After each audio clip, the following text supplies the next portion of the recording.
जी, आप माननीय राष्ट्रीय अध्यक्ष जी से अनुरोध करेंगे कि आप अपनी बात रखें। आदरणीय राष्ट्रीय अध्यक्ष जी।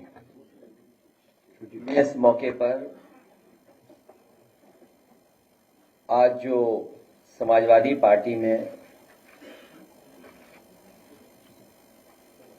शामिल हो रहे हैं उन सब का बहुत बहुत धन्यवाद और आभार प्रकट करना चाहता हूं। सबसे पहले मैं शिव कुमार बेरिया जी, जो कुछ दिनों के लिए राजनीति में अवकाश पर थे, समाजवादियों से थोड़ी दूरी बना ली थी क्योंकि वो समाजवादी थे, इसलिए दोबारा समाजवादी पार्टी में आ गए। मैं उनका, उनके साथ जितने भी सहयोगी साथी, उनका बहुत बहुत धन्यवाद देता हूं। इसी तरह रुश्दी मियां साहब, पूर्व विधायक, हमारे बहुत ही सहयोगी साथी, जो किसी कारण हमसे दूर हो गए थे, उन कारणों को दूर कर दिया है। रुश्दी अम्मा भाई अब हमारे साथ हैं, उनका भी बहुत धन्यवाद। उनके साथ तमाम सहयोगी साथी, उनका भी। अतर खां साहब, राम मिलन भारती जी, अंकित शर्मा जी, जो बहुत दूर से चल करके आए मेरठ से, और इनके साथ बहुत जिम्मेदार लोग, बहुत प्रतिष्ठित, बहुत सम्मानित लोग जो आज समाजवादी पार्टी में शामिल हो रहे हैं, मैं उन सभी लोगों का बहुत बहुत स्वागत करता हूं, बधाई देता हूं। और मुझे उम्मीद है कि आने वाले समय में जो समाजवादी पार्टी लड़ाई लड़ रही है, उस संघर्ष में हमारा सहयोग करेंगे अपने तमाम सहयोगी और साथियों के साथ। बहुजन समाज पार्टी के जो कोऑर्डिनेटर रहे, डुमरियागंज और सिद्धार्थनगर इलाके में और आसपास क्षेत्र में बहुत जिम्मेदारी से जमीन तक बहुजन लोगों की आवाज पहुंचाने का काम करते रहे। मेहनत कर करके लोगों को जोड़ा उन्होंने।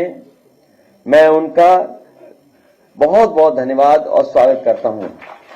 साथ ही राजा राजकुमार सिंह जी, जो जिनके पिता नेताजी के साथ बहुत लंबे समय रहे, बहुत लंबे समय समाजवादी पार्टी से जुड़े रहे, किन्हीं परिस्थितियों में हम लोग साथ नहीं रख पाए उनको, जिसकी वजह से हम लोगों के दूर चले गए थे। रितेश कुमार जी आज फिर समाजवादी पार्टी में शामिल हैं। हमें उम्मीद है इस आने वाले समय में हमारा पूरा सहयोग और मदद करने का काम करेंगे। और इनके सहयोगी साथी, जिनके मैं नाम नहीं पढ़ पा रहा हूं, बड़ी संख्या में इस ऑडिटोरियम में, मैं एक एक साथी का बहुत बहुत धन्यवाद और आभार प्रकट करता हूं।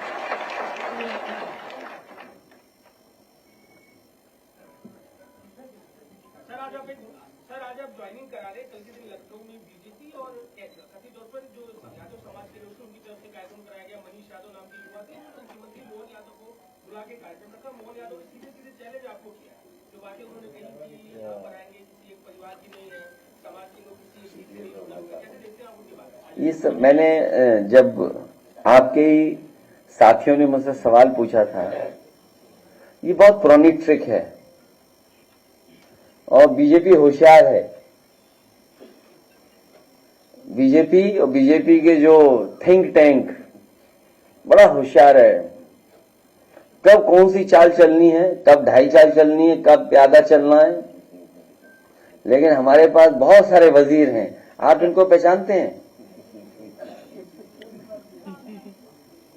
वो प्यारे मोहन हैं। उसी कार्यक्रम में इसलिए मैं कहना चाहता हूं ये सब ओल्ड ट्रिक्स हैं। जब समाजवादी पार्टी अपना पीढ़ी परिवार बढ़ाने में जुट गई, तो इस लड़ाई को कैसे कमजोर किया जाए, कैसे ध्यान हटाया जाए, कैसे डिस्ट्रैक्ट किया जाए, उसका वो रास्ता अपना रहे हैं।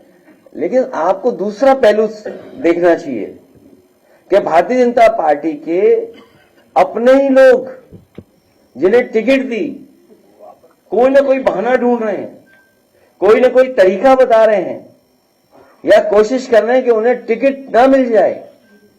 तो इससे ज्यादा कमजोर भारतीय जनता पार्टी कब रही होगी, जब उनके ही लोग पार्टी या टिकट को छोड़ करके जा रहे हों।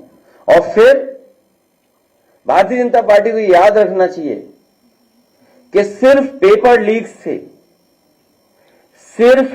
लीक से ही भाजपा के लगभग 2.25 लाख वोट लीक हो चुके हैं। इसकी भरपाई कहां से होगी? कितने वोट लीक कर गए उनके? 2.25 लाख। और भारतीय जनता पार्टी को कम से कम जनता का ये जवाब देना चाहिए कि अगर हम आंकड़े ठीक तरीके से जनता को समझा ले जाएंगे तो जनता के सामने क्या जवाब होगा भारतीय जनता पार्टी का पास?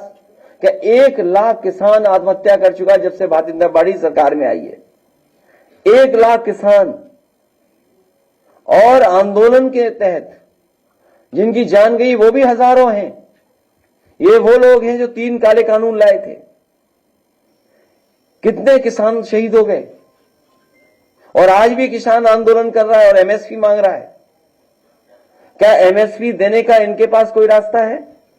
और रास्ता भी कैसे बनेगा जब उधार पैसा बढ़ गया हो, देश के ऊपर कर्ज बढ़ गया हो, जिस सरकार ने नोटबंदी की हो और उसके बाद कर्ज बढ़ा हो, और फिर 15 लाख करोड़ से ज्यादा किसान का कर्ज माफ नहीं किया, बड़े बड़े उद्योगपतियों का कर्ज माफ किया। और हो सकता है जिन किसानों का कर्ज माफ होना चाहिए नहीं किया, या हम दूसरे तरीके से देखें, वो कभी जांच का विषय भी हो सकता है कि जिन उद्योगपतियों का कर्ज माफ हुआ है, क्या उन्होंने इलेक्टोरल बॉन्ड्स तो नहीं दिए थे भारतीय जनता पार्टी को? ये बड़ा